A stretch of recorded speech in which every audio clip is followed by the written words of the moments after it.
duduk siap. Sebelum belajar, alangkah baiknya kita berdoa. Berdoa dimulai.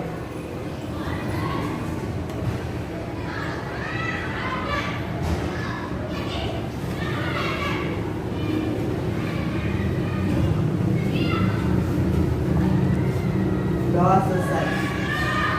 Sikap diri. Beri salam. Assalamualaikum warahmatullahi wabarakatuh. Waalaikumsalam warahmatullahi wabarakatuh. Silakan dulu.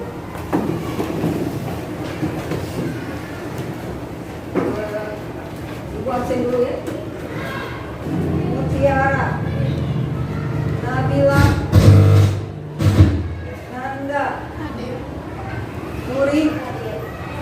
Oke, mari kita nyanyikan Indonesia Raya. Silakan penyanyinya siapa?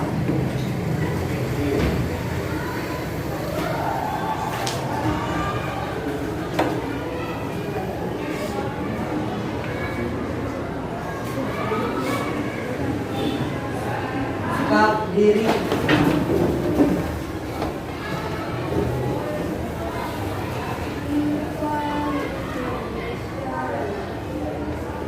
Indonesia tanah airku, tanah tumpah darahku.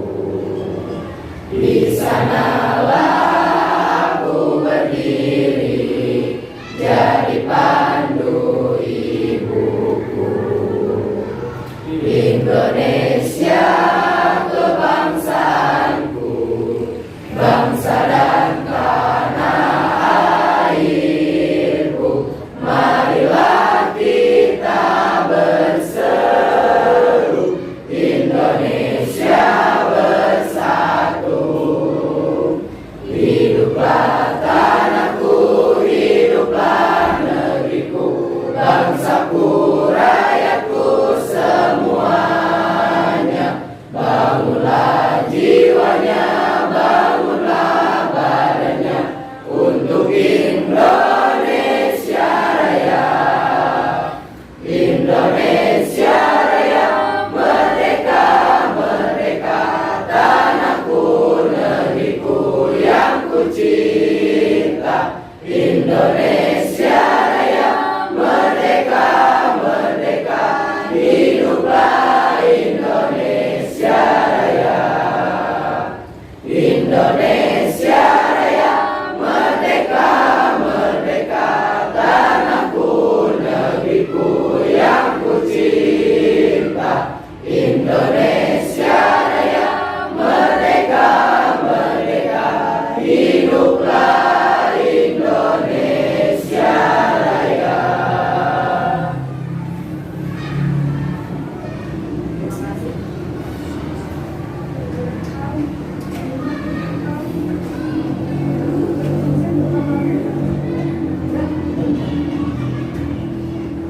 Oke, silakan duduk lagi. Terima kasih. Apa kabar anak-anak?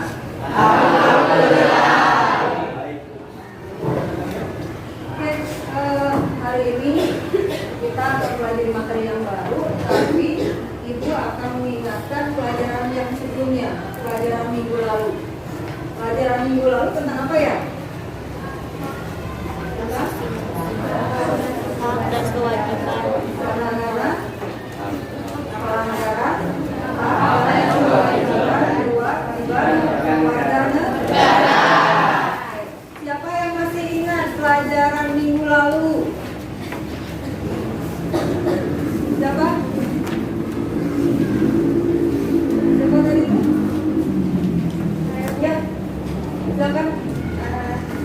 Bismillahirrahmanirrahim. Assalamualaikum warahmatullahi wabarakatuh. Waalaikumsalam warahmatullahi wabarakatuh.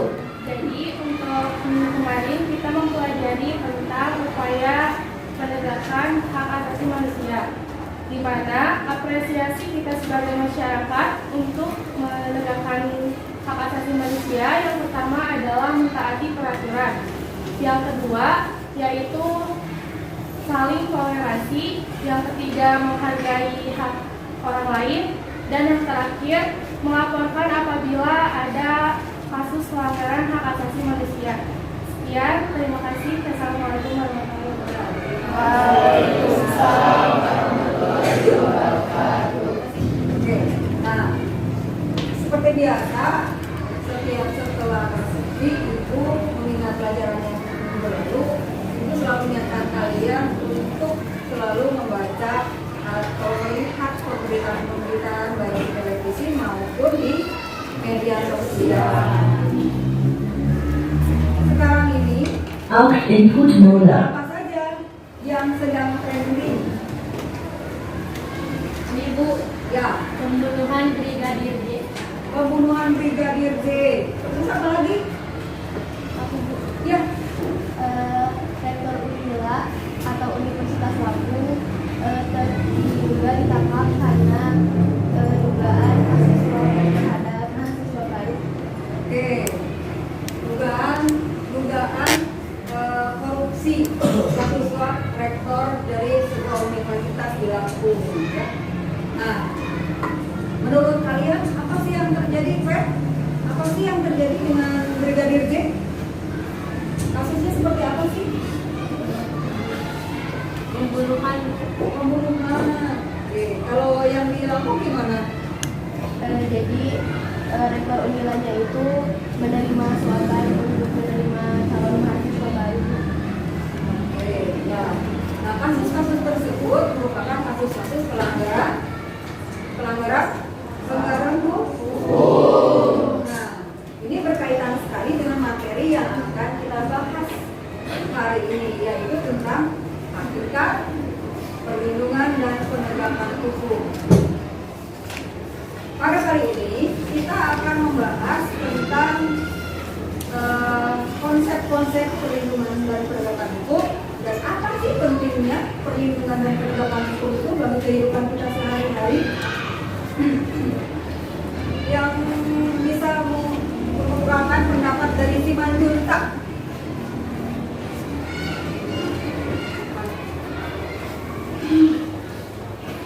Yang izin menjawab, Simanjuntak mengartikan perlindungan hukum sebagai segala upaya pemerintahan untuk menjamin adanya kepastian hukum serta memberi perlindungan kepada warganya agar hak-haknya sebagai seorang warga negara tidak dilanggar dan bagi yang melanggarnya akan dapat dikenakan sanksi sesuai peraturan yang berlaku. Dengan demikian, suatu perlindungan dapat dikatakan sebagai perlindungan hukum apabila mengandung unsur-unsur sebagai berikut: adanya perlindungan dan pemerintahan kepada warganya, jaminan kepastian hukum berkaitan dengan hak-hak warga negara, dan adanya sanksi hukuman bagi pihak yang melanggarnya. Sekian dari saya. Ya, jadi inti dari perlindungan hukum itu apa? Adanya perlindungan. Terus apa lagi? Jaminan Jaminan kepastian hukum. Ketiga apa lagi? Berkaitan dengan hak-hak warga negara. Oke, keempat. Adanya sanksi hukuman bagi pihak yang melanggarnya. Ada banyak macam undang-undang perlindungan hukum, diantaranya undang-undang hak paten, undang-undang merek, undang-undang konsumen, dan undang-undang lainnya, undang-undang perlindungan terhadap anak, dan undang-undang lainnya. Kalian bisa baca di buku karena ibu sudah menugaskan kalian untuk membaca, kan? Nah, oke, sekarang apa sih pentingnya perlindungan hukum? Ya, siapa yang bisa jawab? Yang lainnya? Mutia?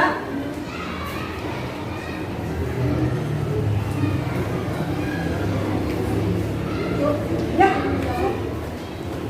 Pentingnya perlindungan dan penegakan hukum yaitu untuk menciptakan masyarakat yang adil dan masyarakat yang damai, yang sejahtera dan tanpa adanya pelanggaran hak asasi manusia dan pelanggaran hukum lainnya seperti pembunuhan, kekerasan, atau penipuan dan sebagainya. Oke.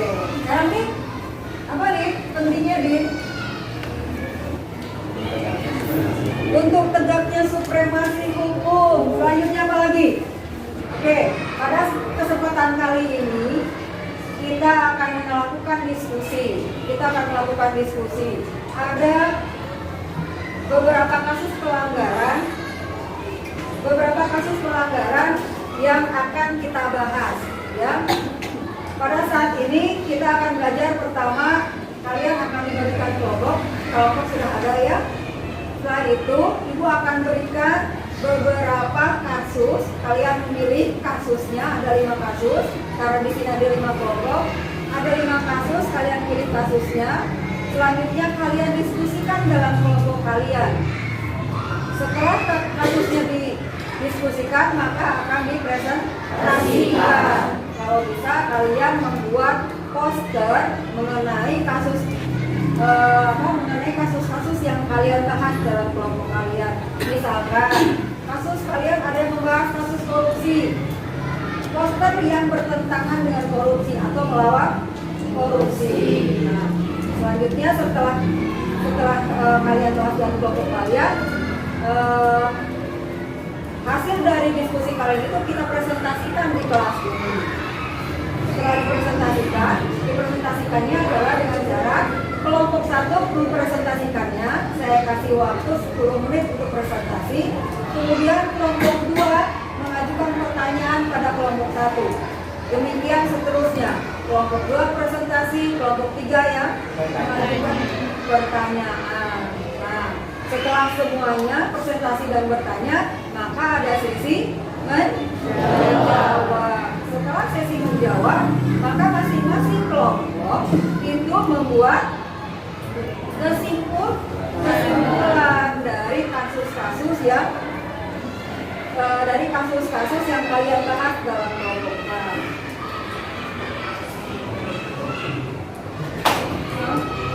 Ini kasusnya, misalkan ada kasus korupsi,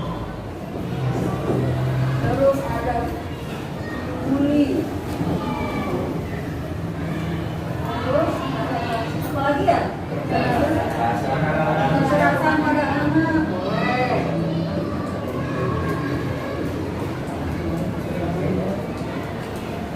Apa lagi?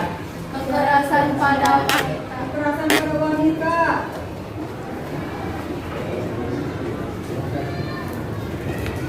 Dan terakhir, ujaran kebenciannya.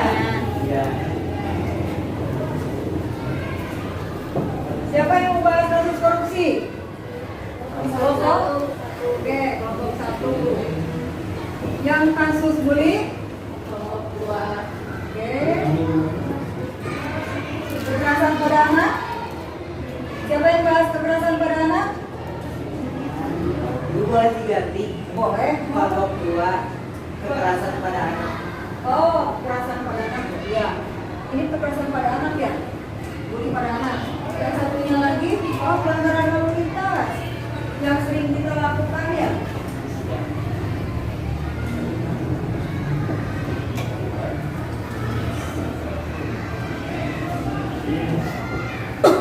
Siapa yang bahas pelanggaran lalu lintas? Kelompok 5. Terus kekerasan pada wanita? Kelompok 3. Oke. Ujaran kebencian? Kelompok 4. Nah, temanya sudah kita pilih, kelompoknya sudah ada. Maka sekarang waktunya kita duduk berdasarkan kelompoknya masing-masing dan melakukan diskusi. Silakan bergabung dengan kelompoknya. Nanti Ibu bagikan LKPD-nya. Perhatikan sebentar. Nah, dari tujuan pembelajaran tadi, Ibu akan jelaskan mengenai perlindungan dan penegakan hukum di Indonesia.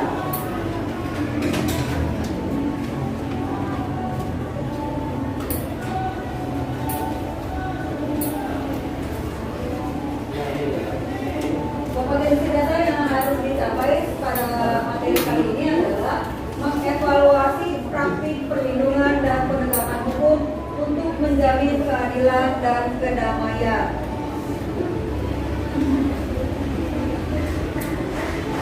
Tujuan pembelajarannya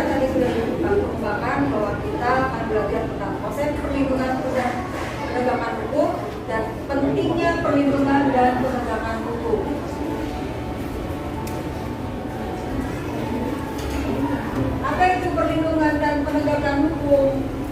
Perlindungan hukum merupakan upaya yang dilakukan secara sadar oleh setiap orang maupun lembaga pemerintahan dan swasta yang bertujuan mengusahakan pengamanan, penguasaan, dan pemenuhan kesejahteraan hidup sesuai dengan hak-hak asasi yang ada. Nah, pentingnya perlindungan hukum. Pentingnya perlindungan dan penegakan hukum yaitu tegaknya supremasi hukum.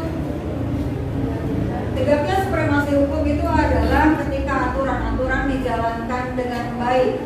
Ketika aturan sudah dijalankan dengan baik, maka terwujudlah keadilan. Apabila keadilan sudah terwujud dengan baik, maka akan terwujudlah perdamaian di masyarakat.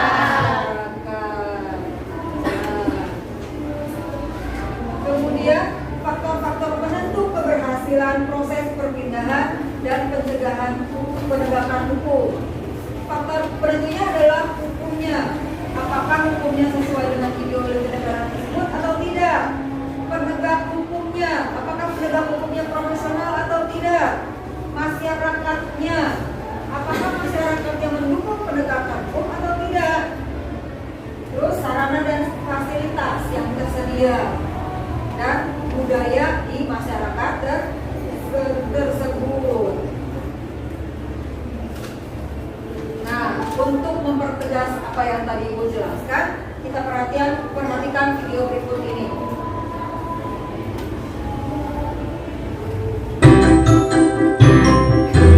Assalamualaikum warahmatullahi wabarakatuh.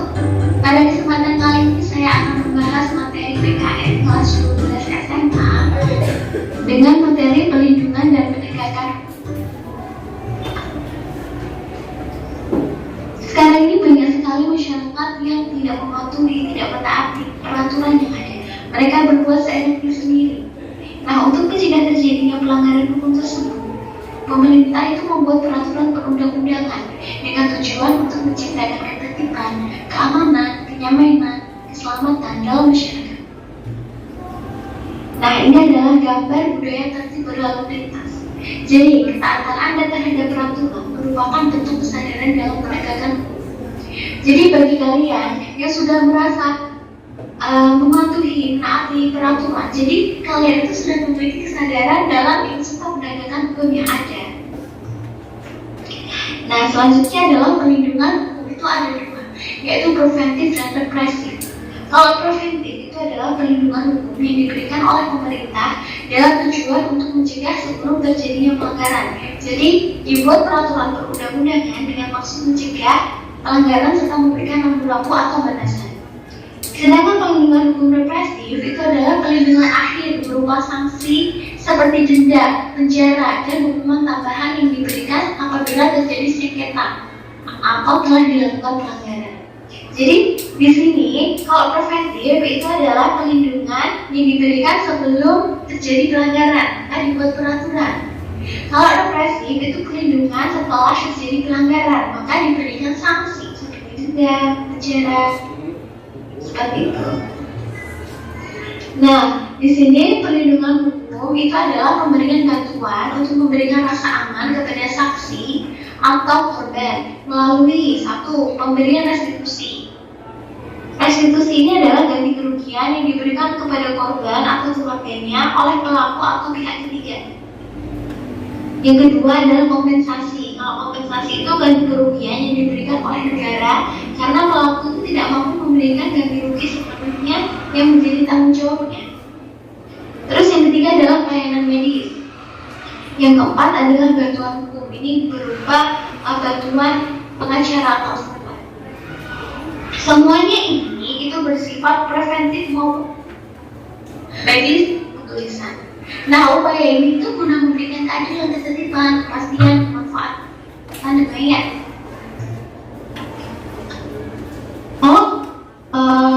Ini adalah konsep perlindungan hukum menurut mana tokoh. Ini adalah menurut Sacito terhadap Williams and John. Kalau menurut Sacito itu adalah perlindungan hukum itu memberikan pemayoman terhadap hak asasi manusia yang dirugikan orang lain atau perlindungan itu diberikan kepada masyarakat agar dapat menikmati semua hak yang diberikan olehmu. Kalau menurut Filipus itu adalah perlindungan hukum itu bagi rakyat sebagai tindakan pemerintah yang bersifat preventif dan represif. Oke, selanjutnya adalah perlindungan hukum itu memiliki unsur-unsur. Apa sih unsur-unsurnya? Yang pertama adalah adanya perlindungan dari pemerintah kepada warganya. Yang kedua, adanya jaminan kepastian hukum. Yang ketiga, berkaitan dengan hak-hak warga negara. Yang keempat, adanya sanksi hukuman bagi pihak yang melanggarnya. Nah, ini adalah contoh peraturan perlindungan hukum. Jadi di sini pemerintah itu memberikan perlindungan hukum, memberikan payung hukum kepada kita semua. Contohnya, ada hak cipta sesuai dengan Undang-Undang Nomor 28 Tahun 2014. Ada hak paten, hak merek, hak perlindungan konsumen, hak perlindungan varietas tanaman, hak perlindungan anak, yaitu Undang-Undang Nomor 32 Tahun 2002. Jadi di sini pemerintah itu sudah memberikan perlindungan hukum kepada kita semua apabila ada seseorang yang melanggar. Nah, jadi seseorang yang melanggar tersebut otomatis mereka bertentangan dengan perlindungan hukum yang sudah dibuat oleh pemerintah itu. Maka selayaknya untuk mengatasi itu semua bisa kita ajukan ke pengadilan. Perlindungan hukum pun juga ada terhadap tersangka, karena hak tersangka itu diatur dalam perundang-undangan, yaitu dalam Kitab Undang-Undang Hukum Acara Pidana (KUHP). Untuk membela tersangka apabila sanksi yang dijatuhkan itu tidak sesuai dengan yang terbuat. Jadi di sini tersangka tetap ada perlindungan. Terus yang selanjutnya adalah penegakan hukum. Yang tadi perlindungan hukum, sekarang penegakan hukum. Jadi merupakan syarat terwujudnya perlindungan hukum. Jadi apabila kepentingan setiap orang akan terlindungi apabila hukum yang mengatur itu dilaksanakan dengan baik oleh masyarakat. Misalnya, perlindungan hukum konsumen itu akan terwujud apabila undang-undang perlindungan konsumen dilaksanakan. Bisa memahami arti dari perlindungan dan penegakan hukum. Nah, ini salah satu contoh gambar dari kaulang kejadian perkara. Kenapa ada kaulang kejadian perkara? Karena ini adalah upaya untuk menegakkan hukum agar terang, agar ada titik terang terhadap tindak pidana yang telah kita lakukan. Jadi harus ada, ini adalah salah satu upaya unsur untuk menegakkan hukum yang ada. Jadi biar sama-sama tahu ya kejadiannya itu seperti apa, kejadian itu menimpa korban tersebut di mana. Nah, ini adalah upaya penegakan hukum yang dilakukan oleh negara. Nah, sekarang kenapa sih penting perlindungan dan penegakan hukum? Karena untuk tegaknya supremasi hukum. Jadi di sini maksudnya semua tidak warga negara maupun pemerintah itu selalu berlandaskan hukum yang berlaku. Tegaknya supremasi hukum itu tidak akan terwujud apabila aturan yang berlaku tidak ditegakkan oleh masyarakat maupun aparat penegak hukum. Nah, pentingnya yang kedua adalah jadi di sini untuk mewujudkan keadilan bagi setiap masyarakat. Setiap warga negara itu dapat menikmati haknya dan melaksanakan kewajibannya merupakan wujud dari keadilan. Jadi aturan-aturan itu memang wajib harus ditegakkan untuk mewujudkan keadilan. Terus selanjutnya adalah mewujudkan perdamaian dalam kehidupan masyarakat. Oke, pada suasana yang damai itu merupakan harapan setiap orang. Jadi perdamaian itu akan terwujud apabila kita dilindungi dalam setiap bidang kehidupan. Nah, kalau ini adalah faktor-faktor yang mempengaruhi berlakunya hukum dan HAM. Yang pertama adalah faktor dari segi hukumnya sendiri. Nah, maksudnya ini adalah undang-undang peran itu dibuat tidak boleh bertentangan dengan ideologi dan itu dibuat haruslah menurut ketentuan yang mengatur kewenangan tentang undang-undang sebagaimana dalam konstitusi negara. Serta undang-undang itu dibuat haruslah sesuai dengan kebutuhan dan kondisi masyarakat.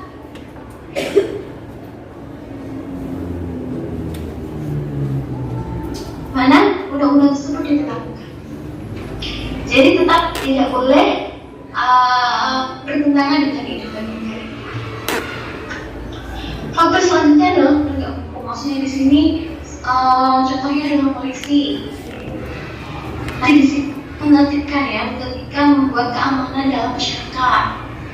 Jadi di sini pihak-pihak yang secara langsung terlibat dalam bidang penegakan hukum itu harus menjalankan tugasnya dengan baik sesuai dengan peranannya masing-masing. Nah, contohnya selain polisi itu ada jaksa, pengacara, hakim, seperti itu ya.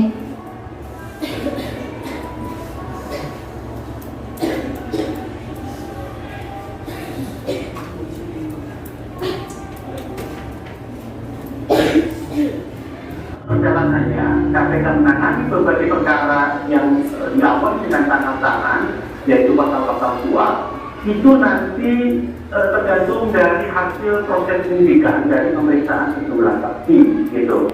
Kalau kemudian di dalam perjalanan itu ada fakta-fakta yang itu berhubungan dengan unsur melawan hukum, kemudian memperkaya diri sendiri atau korporasi, atau kemudian ada potensi kerugian negara, itu pasti diterapkan pasal-pasal yang berhubungan dengan pasal 2 atau pasal 3, yaitu dalam hal ini yang berhubungan dengan pasal kerugian negara.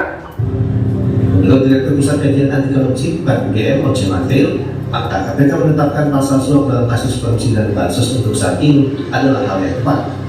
Namun menurut Oce, para penyedia modal proyek atau vendor, pasal kerugian negara dengan ancaman hukuman mati bisa diterapkan dan tidak kepada Menteri Sosial.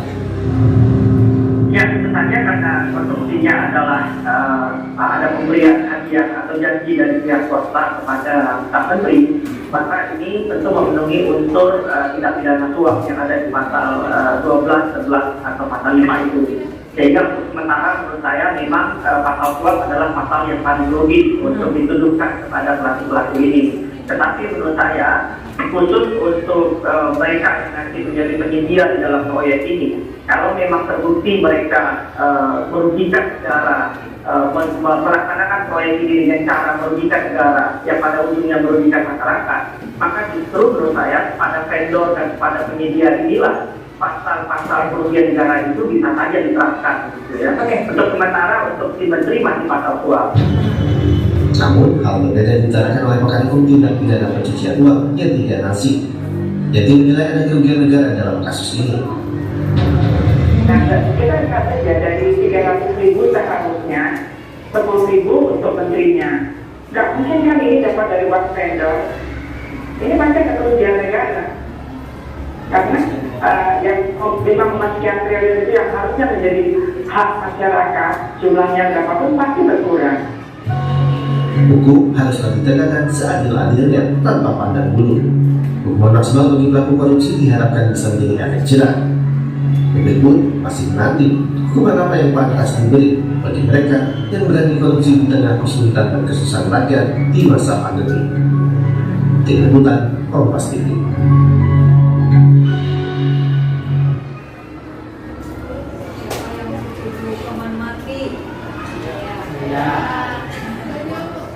Siapa kenapa harus dihukum mati? Merugikan, apa ini? Oh, ada efek jerah, ya, ada efek jerah.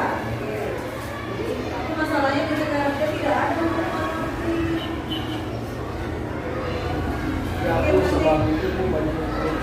Pria yang berprofesi sebagai petugas kebersihan aniaya kekasihnya di Jalan Kemang, Jakarta. Aksi pria itu terekam kamera ponsel hingga viral di media sosial.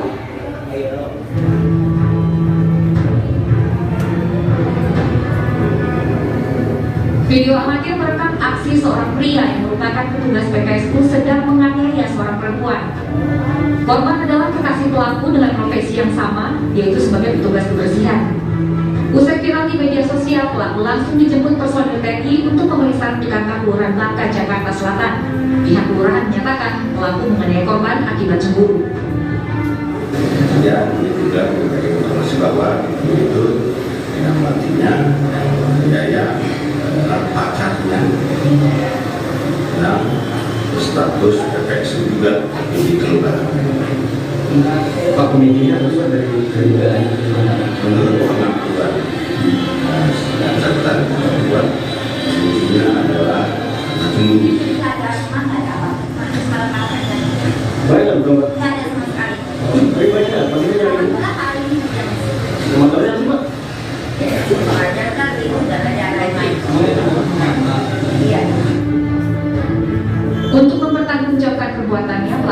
yang dibawa ke Polsek Mampang.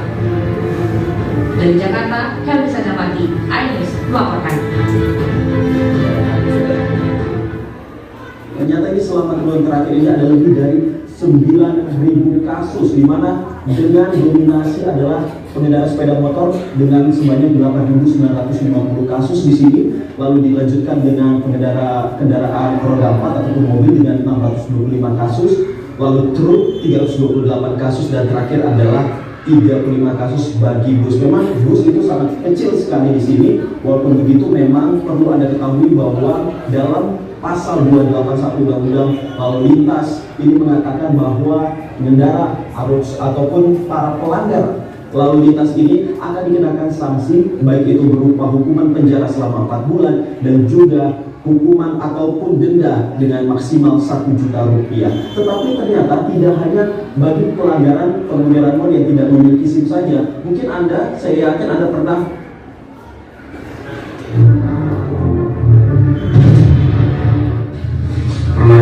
ketemu gitu Pak, si korban ini muntah-muntah gitu di dalam kelas, karena keterangan dari ibu korban dia bilang pernah muntah dalam kelas gitu. Saya nggak pernah lihat, nggak pernah ada sebenarnya ini. Saya ada kalau muntah sih nggak pernah lihat. Bapak pandai dia bilang sudah ada muntah dan kena. Saya pun nggak tanya sama orang tua yang saya punya apa gitu masalah ini. Tapi menurut keterangan ibu korban, apakah betul itu yang dari kawan dia bilang dia sering dipukul gitu? Kalau pada saat Kehidupan kita sehari-hari emang gak bisa lepas dari yang namanya media sosial. Setiap kejadian, setiap kita post dan kita sebarkan. Emang ya, yang namanya media sosial ini adalah sasaran empuk untuk kita menunjukkan makanan yang lagi kita makan, tempat-tempat kekinian yang lagi kita kunjungin, bahkan kalau lagi bete bisa langsung curhat di sini. Tapi ternyata ada loh orang-orang yang harus ditindak secara hukum karena postingan mereka di media sosial. Misalnya ada sebuah akun Facebook dengan nama Faisal Muhammad Tanong yang ditangkap pada bulan Juli 2017 karena menyebarkan kebencian terhadap Presiden Joko Widodo. Dia dengan sengaja mengedit foto-foto yang diambil dari internet lalu menguploadnya di akun Facebooknya. Lalu pada akhir tahun 2017 ada seorang dokter yang harus ditangkap karena diduga menyebarkan berita palsu seputar kehidupan pribadi Panglima TNI. Bahkan musisi terkenal Ahmad Dhani pun harus menjadi tersangka karena postingannya di Twitter yang menyinggung pendukung mantan Gubernur DKI Jakarta Basuki Cahayapurnama alias Ahok.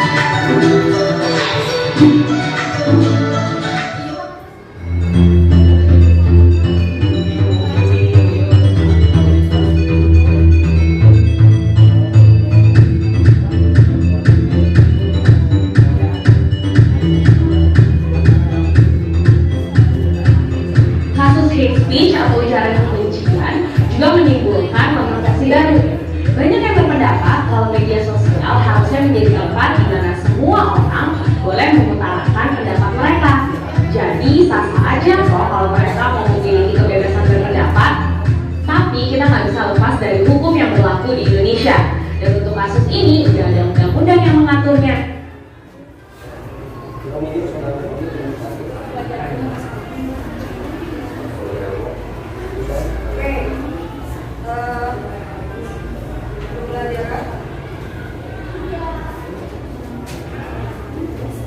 Kasusnya sudah kalian pilih dari 5 kasus tersebut, kalian sudah memilih kasus korupsi oleh kelompok 1, kasus pembulian terhadap anak kelompok 2, pelanggaran lalu lintas kelompok 5, kekerasan kepada wanita kelompok 3, dan ujaran kebencian kelompok 4.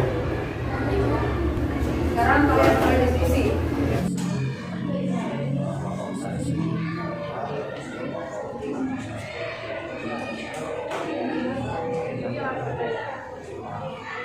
Silakan berdiri.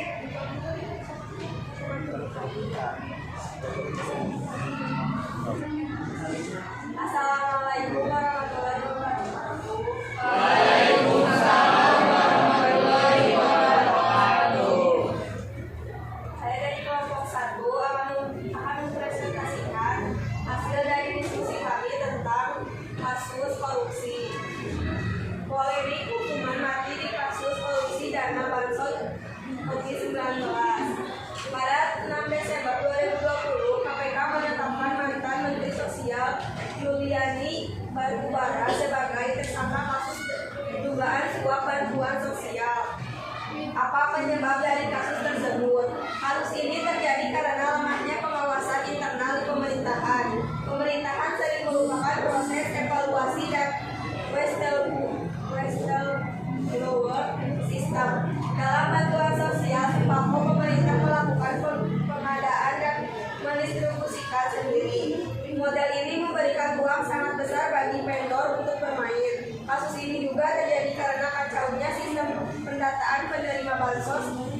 penyaluran dana bansos yang tidak sesuai serta kurangnya kebijakan tegas yang dilakukan pemerintahan dalam proses regulasi bantuan.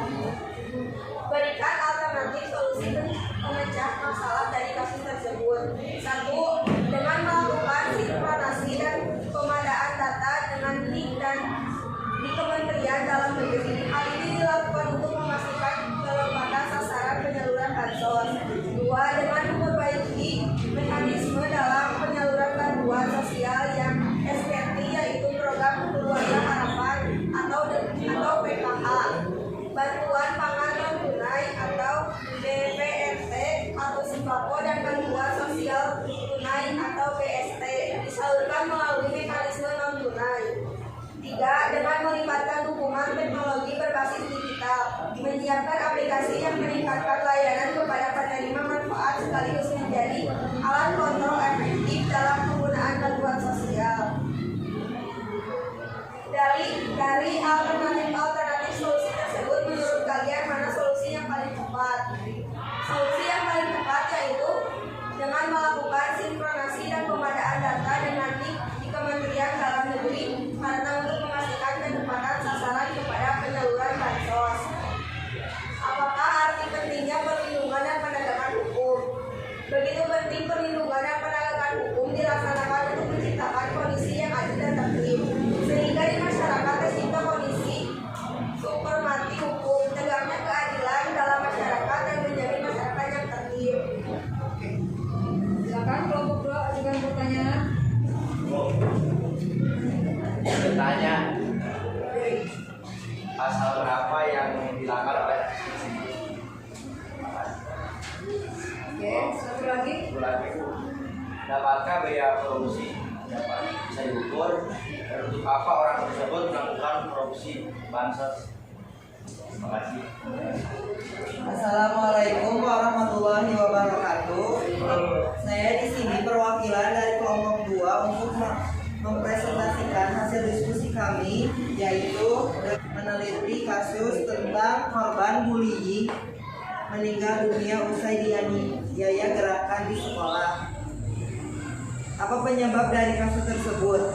Penyebab pembulian yang terjadi adalah karena adanya kebutuhan yang tidak terpuaskan di aspek lain sehingga memicu ia untuk melakukan tindak pembulian dan pengaruh lingkungan pertemanan yang negatif sehingga anak menganggap sepele pada tindakan kekerasan. Apa dampak yang ditimbulkan dari kasus tersebut? Dampaknya korban mengalami depresi dan kecemasan, rasa takut terhadap orang lain yang membuat dirinya menyendiri, kebiasaan tersebut yang membuatnya depresi. Selain itu, mereka yang menjadi korban bullying juga sering kehilangan nafsu makan, kurangnya tidur, serta aktivitas sosial di lingkungannya. Berikan alternatif solusi pemecahan masalah dari kasus tersebut. Di antaranya, ajari anak untuk menjauh dari pelaku perundungan. Pastikan anak tidak memberikan reaksi atau perhatian pada pelaku. Beritahu anak bahwa ia boleh meminta bantuan. Bantu anak membangun rasa percaya diri. Dorong anak untuk bergaul di lingkungan yang baik. Bicarakanlah masalah perundungan tersebut kepada pihak sekolah. Ikut membantu teman yang jadi korbannya agar tidak ada korban lagi. Saling mendukung satu sama lain. Dari alternatif solusi tersebut, menurut kalian mana solusi yang paling tepat? Yaitu dorong anak untuk bergaul di lingkungan yang baik dengan cara menanamkan nilai-nilai keagamaan yang mengajarkan cinta kasih atas sesama, mengajarkan etika terhadap sesama, membutuhkan kepedulian dan sikap menghargai, berikan teguran mendidik jika anak melakukan kesalahan, dan yang terakhir mendampingi anak dalam menyerap informasi utama dari media televisi, internet, media elektronik lainnya. Apakah arti penting perlindungan dan penegakan hukum? Pentingnya perlindungan dan penegakan hukum adalah untuk menciptakan tatanan masyarakat yang adil, damai, yang sejahtera dengan tanpa adanya pelanggaran HAM. dan pelanggaran hukum lainnya seperti pembunuhan, penipuan, dan lain sebagainya. Menurut kalian bagaimana perlindungan dan penegakan hukum yang baik itu? Perlindungan hukum dan penegakan hukum dapat terwujud apabila proses penegak hukum dilaksanakan sesuai dengan ketentuan yang berlaku. Hikmah apa yang kalian dapat dari kasus tersebut? Hikmah yang kami dapat untuk mengingatkan kita bahwa tidak ada manusia yang tidak pernah melakukan kesalahan, dan juga perlu diingatkan bahwa setiap orang memiliki hak asasi manusia dan perlindungan. Sekian dari saya. Terima kasih. Kelompok 3 sekarang. Ajukan. Mana kelompok 3? Ini, Bu. Di sini. Oke. Silakan kelompok 3 ajukan pertanyaan. Pasal apa saja yang dilanggar? Ini kan pelakunya masyarakat. Apakah bagaimana cara menegakkan hukumnya? Apakah di penjara atau Selanjutnya, kelompok 1 menjawab pertanyaan nomor 2. Kelompok 2. Tadi kan pertanyaannya pasal berapa yang dilanggar oleh kasus tersebut? Pasal yang dilanggar dalam kasus ini pasal tentang suap, yaitu pasal 12A dan B, serta pasal 11 UU 2. Pasal 12A menyebut penerima gratifikasi dapat dipidana dengan pidana penjara seumur hidup atau dipenjara paling singkat 4 tahun dan paling lama 20 tahun dan denda paling sedikit 200 juta dan paling banyak 1 miliar. Pertanyaan nomor 2 mana? Soalnya, dapatkah biaya korupsi diukur? Kenapa orang tersebut melakukan korupsi? Pidana korupsi tidak dapat diukur dengan mudah karena sifatnya yang tersembunyi, sehingga data yang tersedia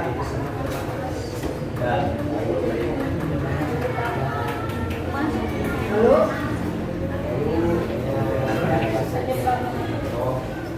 Lalu, korupsi bisa terjadi karena faktor gaya hidup yang sangat tinggi akan mendorong kita untuk membelanjakan uang kita lebih banyak ke hal-hal yang lebih bersifat hedonis.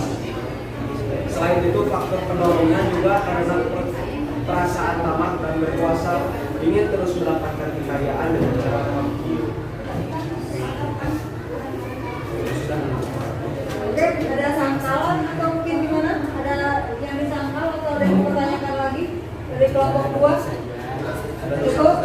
Cukup, Oke, sekarang giliran kelompok 2 menjawab pertanyaan kelompok 3.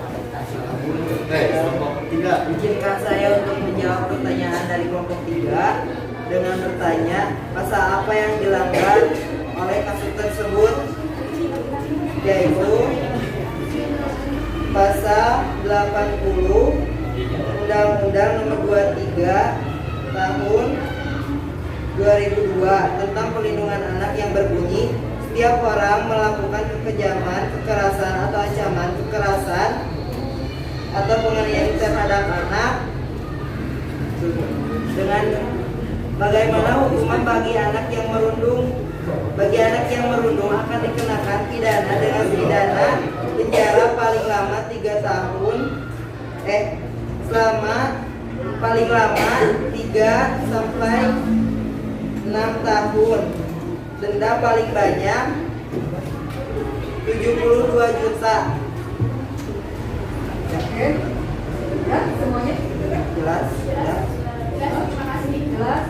Nah, kalian sekarang sudah tahu penyebab solusi, alternatif solusi dari kasus-kasus yang sudah kita diskusikan tadi.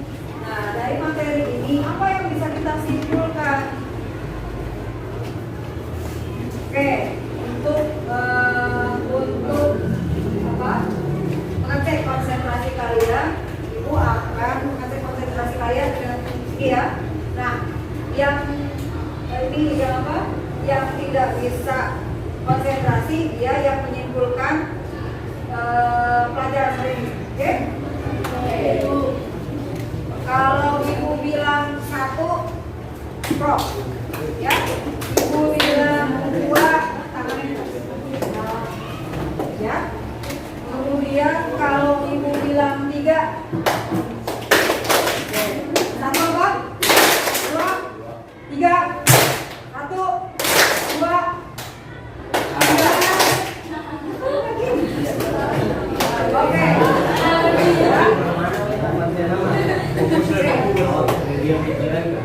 Satu, dua, tiga.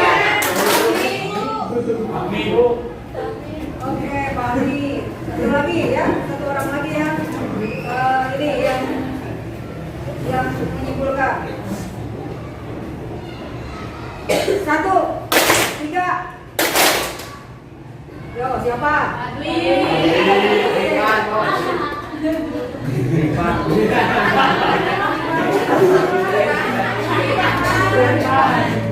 Oke, sekarang Fahmi dulu. Fahmi, apa kesimpulan pelajaran hari ini?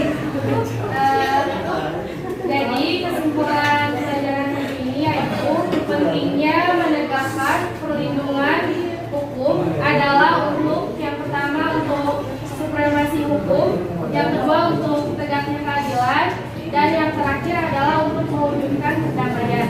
Oke, sekarang Pak. Saya akan menambahkan kesimpulan dari Fahmi bahwa proses penegakan dan perlindungan hukum dapat berjalan dengan baik itu tergantung dari hukumnya, penegak hukum, masyarakat, sarana dan prasarana, serta kebudayaan yang dianut oleh masyarakat tersebut. Terima kasih yang sudah menyimpulkan pelajaran hari ini. Untuk pelajaran hari ini kita cukupkan, kita ucapkan